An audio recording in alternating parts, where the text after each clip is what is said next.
Olá, gente querida, que a graça, a paz e a alegria sejam multiplicados em seus corações. Tudo bem com vocês? No vídeo de hoje, a escandalosa graça. A graça que nos alcançou.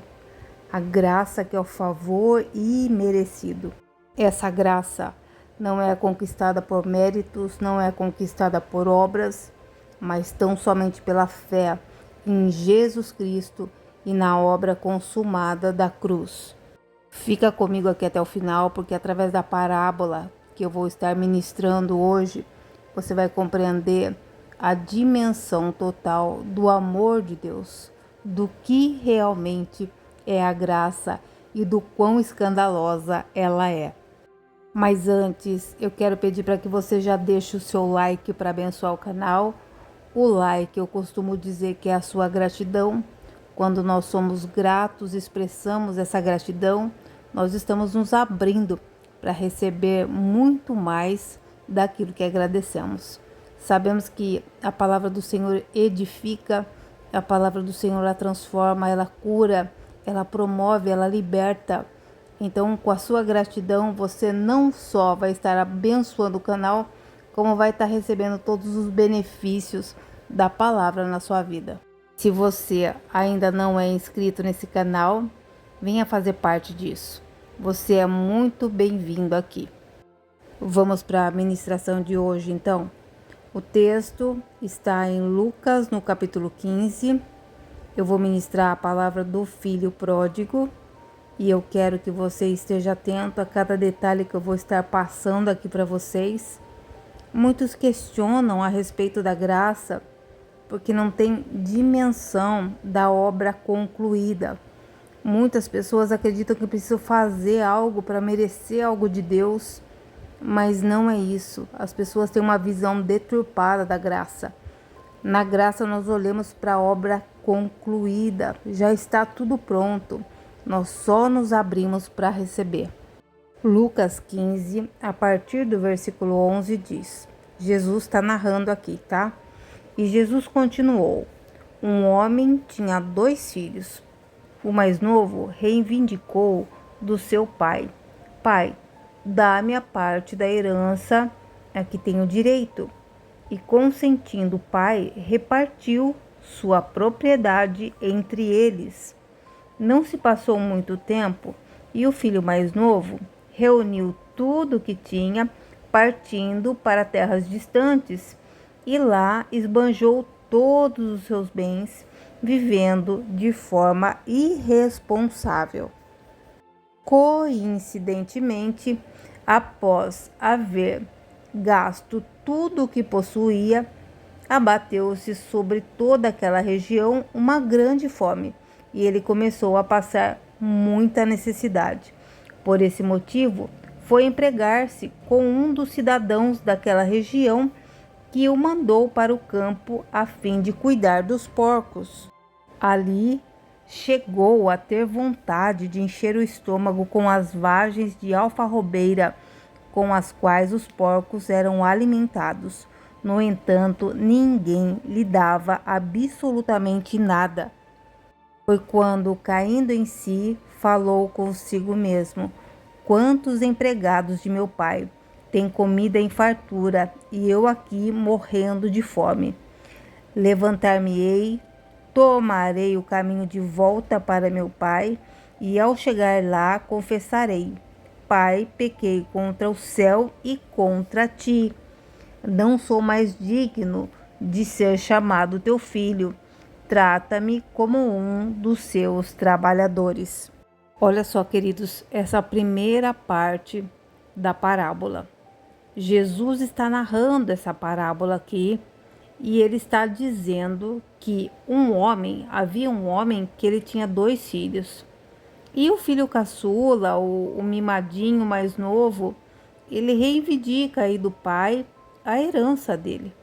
Nós sabemos que, por direito legal, uma herança só é dada quando há a morte dos pais. E nós vemos com esse filho pródigo que ele acaba quebrando um princípio da palavra de Deus, que é a honra aos pais. Quando ele pede a herança, o pai, estando ainda vivo, ele está desonrando o pai dele. Mas o pai não se deixou levar por essa afronta. Ele foi lá, ele pegou a herança e ele dividiu entre os dois filhos. Com o dinheiro na mão, o filho mais novo, que já tinha o desejo de vazar há muito tempo, acaba encontrando a oportunidade para ir para terras distantes. Ele quer se ver longe dessa situação, longe do ambiente onde ele está familiarizado, ele quer curtir a vida. E olha que interessante, queridos, a palavra diz que ele esbanjou o dinheiro dele de forma irresponsável, ou seja, ele não se preocupou em um momento algum em fazer esse dinheiro crescer, em empreender, ele foi para curtir mesmo. Enquanto tinha o dinheiro ali, ele estava esbanjando, ele estava vivendo dos prazeres dele e não se importou com o dia de amanhã. Até que o dinheiro acaba e, coincidentemente, a região onde ele estava é abatida por uma grande fome.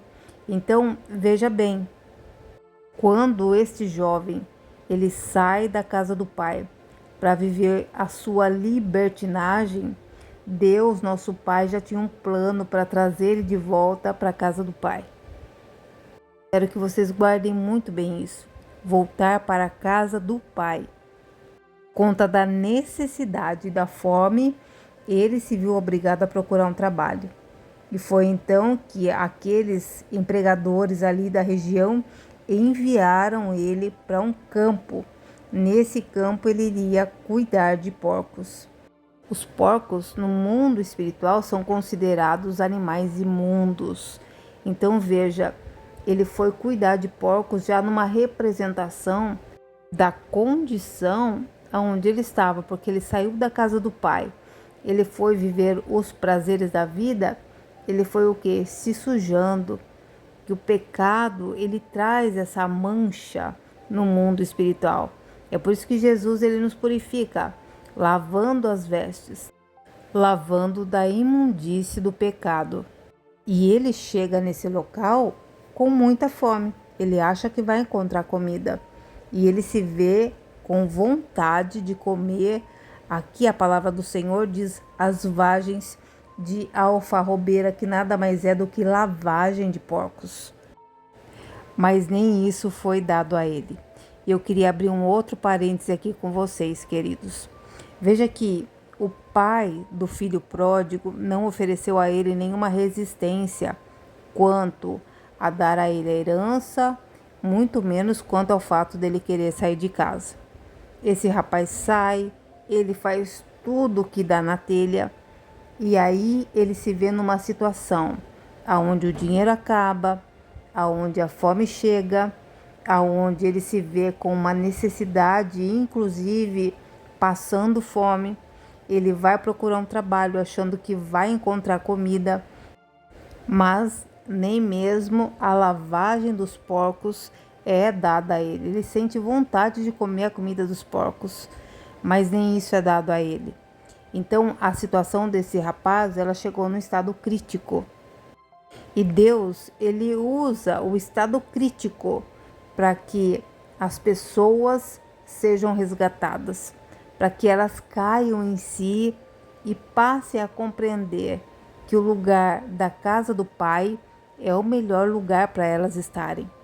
E foi exatamente isso que aconteceu com esse rapaz, porque quando ele caiu em si, ele pensou com ele mesmo: nossos empregados da casa do meu pai, eles têm comida com fartura. E a fome que ele estava sentindo fez com que ele tomasse então uma decisão de voltar para a casa do pai, mas consciente, porque ele fala: vou voltar para a casa do meu pai e vou confessar. Olha só, eu vou confessar-lhe: pai, eu pequei contra o céu e contra ti. Vou dizer para o meu pai que eu não sou mais digno de ser chamado de filho e que é para que ele me recolha ali como um dos servos dele, como um dos empregados dele. Pelo menos ali eu vou estar bem alimentado.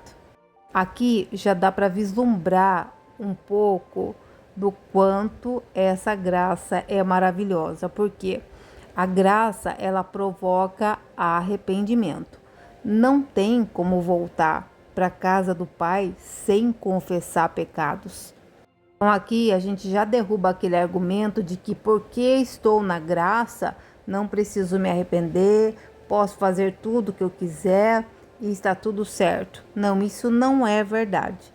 Porque ele, quando ele caiu em si, cair em si, fala de consciência, ele reconheceu que os empregados da casa do pai dele têm comida, têm fartura, mas ele também reconheceu que ele precisava confessar que ele pecou contra o pai dele e contra o céu, contra Deus. Queridos, eu quero que vocês entendam uma coisa. Isso só é possível porque a graça ela é tão maravilhosa que ela é capaz de provocar o arrependimento numa pessoa. Perceba uma outra fala desse filho pródigo. Ele diz: "Não sou mais digno de ser chamado de filho." O pecado, queridos, ele deturpa a identidade. O pecado faz com que a pessoa se sinta realmente indigna de receber o amor, de se considerar um filho de Deus. O pecado, queridos, ele causa essa separação. As iniquidades, lá em Isaías 59 diz que as iniquidades é que causam separação entre Deus e o homem. Muitas pessoas não se sentem dignas e merecedoras do amor de Deus. Mas aqui eu quero que você receba essa palavra no seu coração. A graça não é porque merecemos. Nunca vamos conseguir ter qualquer tipo de meritocracia para receber um favor tão grande quanto a graça do Senhor. E o filho pródigo, ele quer voltar para a casa do pai numa condição de servo. Ele é filho, mas ele quer voltar numa condição de servo. Ele quer voltar numa condição de servidão, como se ele precisasse fazer algo para merecer do pai dele o alimento, algo que pudesse ali sustentar a fome dele. Então ele já estava tentando ali, por meio das obras, ou seja, do trabalho dele, receber algo em troca. Quantos são os que hoje estão presos em uma religiosidade, tentando fazer tudo certinho, cumprir os protocolos religiosos, ter um bom comportamento a fim de se sentir merecedores para receber uma bênção, algo de Deus. Queridos, a graça não é algo que você faz para merecer. A obra já está concluída. Por meio da fé, você tem acesso a essa obra que já foi feita. Dia a dia, de fé em fé, de glória em glória, você vai baixando aí o download do céu. Essa obra já é pronta, já está concluída. Não há nada que possamos fazer para merecê-la. Vamos então para a segunda parte do texto. E logo em seguida, levantou-se e saiu na direção do pai. Vinha caminhando, ele ainda distante, quando seu pai o viu e, pleno de compaixão, correu ao encontro do seu filho e muito o abraçou e beijou. Então o filho lhe declarou: Pai, pequei contra o céu e contra ti, não sou mais digno de ser chamado teu filho. Entretanto, o pai ordenou aos seus servos: trazei depressa a melhor roupa, preste atenção, a melhor roupa, vestiu com distinção, ponde-lhe o anel de autoridade e a sandália de filho. Também trazei o novilho gordo e preparai. Comamos, façamos uma grande festa e regozijemo-nos, porquanto este meu filho estava morto e voltou à vida, estava perdido e foi encontrado. E começaram a celebrar o seu regresso. Eu amo a palavra de Deus porque é tão profundo, principalmente as parábolas. Jesus ele falava muito por meio de parábolas porque através das parábolas a gente tem acesso à sabedoria de um modo mais profundo. E veja que lindo isso. O filho ensaiou todo um discurso para falar para o pai: olha, pai, eu pequei, eu sou pecador, eu pequei contra ti, contra o céu, não sou mais digno de ser chamado de filho. E o pai, em momento algum, chamou a atenção dele. O pai não falou: olha, você é um pecador, eu te dei a minha herança, você saiu de casa, olha só o estado que você está voltando. Em momento algum, o pai quis aplicar sobre aquele filho algum sermão. Pelo contrário, o pai correu na direção do filho, abraçou ele, beijou ele, celebrou com ele, celebrou a volta dele e pediu para que os servos dele trouxessem a melhor roupa, trouxesse o anel que representa a autoridade. No Antigo Testamento, os reis eles usavam um anel como forma de validar qualquer decreto que eles faziam. O anel simboliza a autoridade suprema do rei. Então, o pai estava dando para ele autoridade. O pai estava dando a melhor veste, trocando as vestes dele, trocando as vestes sujas do pecado pelas vestes limpas. As vestes limpas representando a santidade. E ainda concedeu a ele a sandália de filho, para ele tomar posse da identidade dele. Ó, você é meu filho, independente de qualquer coisa que você tenha feito, você é meu filho, você faz parte da minha filiação. E ainda mandou celebrar uma grande festa, matando o novilho gordo, preparando ali aquela churrascada, aquele banquete, para que eles pudessem então comemorar o regresso do filho à casa do pai. Então, meus amores, Deus ele se alegra quando um filho, uma filha decide voltar para casa. Não tem essa de ter que estar perfeito para voltar para a casa do pai. O pai te aceita do jeito que você está. Se você sente no seu coração que você quer voltar, ele vai te receber de braços abertos. Ele não vai ficar apontando os seus pecados, os seus erros. Quem vai te acusar é o acusador, é o diabo. Esse é o papel dele. Então ele vem sim para acusar. Mas o Espírito Santo, que é doce, ele vai te convencer. É diferente de acusar. O diabo, ele acusa, ele aponta, ele condena. Mas o Espírito Santo não. O Espírito Santo ele convence. O que é convencer? Ele vai trazer para você, olha, isso aqui está errado. Você concorda com o Espírito Santo. Ele vai te convencer de uma maneira que você vai estar consciente do pecado. E ali você vai se arrepender e você não vai voltar mais. O filho pródigo, eu tenho certeza que nunca mais quis sair da casa do pai. Porque quando ele volta para a casa do pai, todo sujo, todo imundo, e ele é recebido com tamanho amor, por conta desse amor que constrange que ele foi recebido, o desejo dele vai ser agradar o coração desse pai. E a graça, ela é escandalosa. A graça, ela é um amor numa medida que é incompreensível para muitos que ainda não compreendem ela. Porque o Senhor ele faz festa com aquele que volta, aquele que decide voltar para estar na presença dele. Vamos agora para a parte final dessa parábola maravilhosa. Entremente, o filho mais velho estava no campo. Quando foi se aproximando da casa do pai, ouviu o som da música e da dança. Então chamou um dos servos e indagou-lhe sobre o que estava acontecendo. Este informou: teu irmão regressou e teu pai mandou matar o novilho gordo, porque o recebeu de volta são e salvo. Mas o filho mais velho encheu-se de ira e negou-se a entrar. Então o pai saiu e insistiu com ele.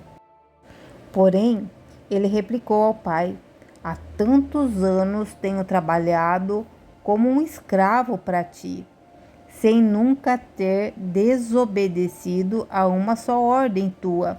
Contudo, tu nunca me ofereceste nem ao menos um cabrito para que eu pudesse festejar com os meus amigos.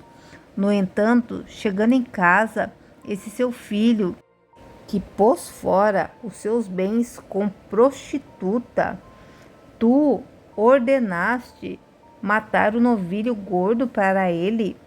Então lhe arrasou o pai: Meu filho, tu sempre estás comigo. Tudo o que possuo é igualmente teu.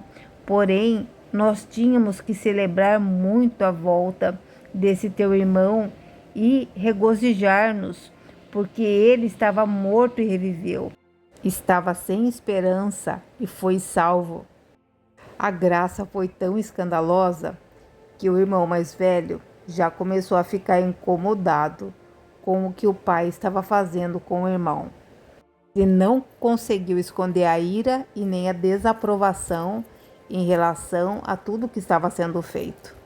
Veja, queridos, quando você é reinserido de volta para a filiação, quando você decide voltar para a casa do pai, você vai encontrar muitas pessoas no seu caminho que vão virar as costas para você, vão te rejeitar, vão te menosprezar, porque vão ficar com raiva. Muitos vão tentar trazer o seu passado de volta, vão tentar jogar na sua cara as coisas que você fez, como se você não fosse digno realmente de estar ali. Principalmente as pessoas mais religiosas. É no meio da religião que encontramos as maiores resistências. É que esse irmão mais velho, ele se negou a entrar na casa de tão irado que ele ficou todo nervosinho, ficou todo irritado. Imaginando esse pai todo amoroso, sai para fora, insiste com ele, tenta convencer ele para entrar. E aí nessa hora que ele fala: Poxa, pai, eu tô aqui do seu lado, eu faço tudo certinho. E ele mesmo diz: Eu trabalho como um escravo para o Senhor, nunca desobedeci nenhuma ordem tua. Contudo, o Senhor nunca me ofereceu nenhum cabrito para eu celebrar com os meus amigos. Então veja, queridos, o irmão, ele recebeu a herança tanto quanto o pródigo. Ele estava na casa do pai, mas ele nunca conseguiu desfrutar. Sabe por quê? Ele não estava debaixo da graça, mas ele estava debaixo da lei.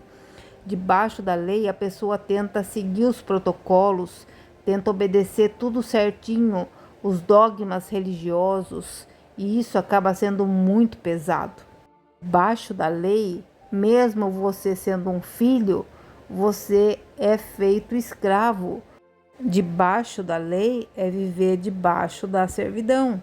Então a pessoa não tem alegria, a pessoa não consegue desfrutar, a pessoa não consegue se sentir amado pelo pai, mesmo tendo tudo, não consegue enxergar, acha que precisa fazer para merecer. Porém, o que faz nunca é suficiente, porque nunca vamos conseguir atingir o padrão para sermos merecedores. E a graça, ela me dá essa consciência de que não é porque eu mereço, é porque o Senhor é bom, é porque Deus é bom para mim, é porque Ele me amou primeiro, mesmo sem eu merecer. Então, queridos, Deus, Ele quis nos abençoar. Ele quis, segundo o beneplácito da sua vontade. Efésios 1 diz: Bendito Deus e Pai do nosso Senhor Jesus Cristo, o qual nos abençoou com todas as bênçãos espirituais nos lugares celestiais em Cristo. E que em seu amor Ele nos predestinou para sermos adotados como filhos por intermédio de Jesus Cristo. Então isso significa que Ele já nos abençoou. A obra já está pronta, já está concluída. Houve uma transferência, onde eu recebi todas as bênçãos de Jesus e toda a maldição que estava sobre a minha vida, sobre as nossas vidas, é depositado na cruz. É tudo imputado a Ele, de forma que nós somos justificados, não porque somos perfeitos, mas porque cremos nessa obra que foi feita em nosso favor. E é por isso que graça se chama favor imerecido, porque ninguém merece a graça, não é por meritocracia. É algo que é dado livremente a todo aquele que crê. Efésios 2, versículos 8 e 9 diz: Pois vocês são salvos pela graça, por meio da fé. E esta não vem de vós, é dom de Deus, não por obras, para que ninguém se glorie. E ainda em Romanos 11,6 diz: E se é pela graça, já não é mais pelas obras. Se fosse a graça, já não seria graça. Então, queridos, a graça é tão escandalosa que não é por obras, e até mesmo as obras que você vier a fazer nem é por você, é porque a graça está produzindo isso em você. Então, nós não somos justificados por obras e muito menos por cumprir a lei. Nós somos justificados porque cremos em Jesus Cristo. Gálatas 2,21 diz: Não anulo a graça de Deus, porque se a justiça é por meio da lei, logo Cristo teria morrido em vão. Se tivéssemos que cumprir a lei para sermos aceitos na filiação, ninguém conseguiria, porque é impossível cumprir toda a lei. Na graça, Deus te dá graça para que você consiga obedecer. Mas nós não somos perfeitos. Perfeito, só o Senhor é perfeito.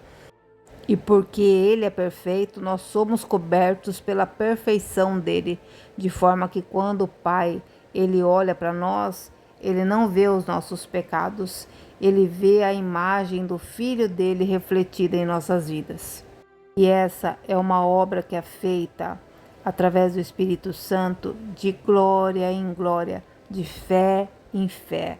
Então, você pode não estar ainda onde você gostaria, mas você já não é mais a pessoa que um dia você foi antes. E é nesse caminho que de fé em fé você vai brilhando dia a dia cada vez mais. Porque a palavra do Senhor nos diz que a vereda do justo é como a luz da aurora, que vai brilhando dia a dia cada vez mais, até ser dia perfeito.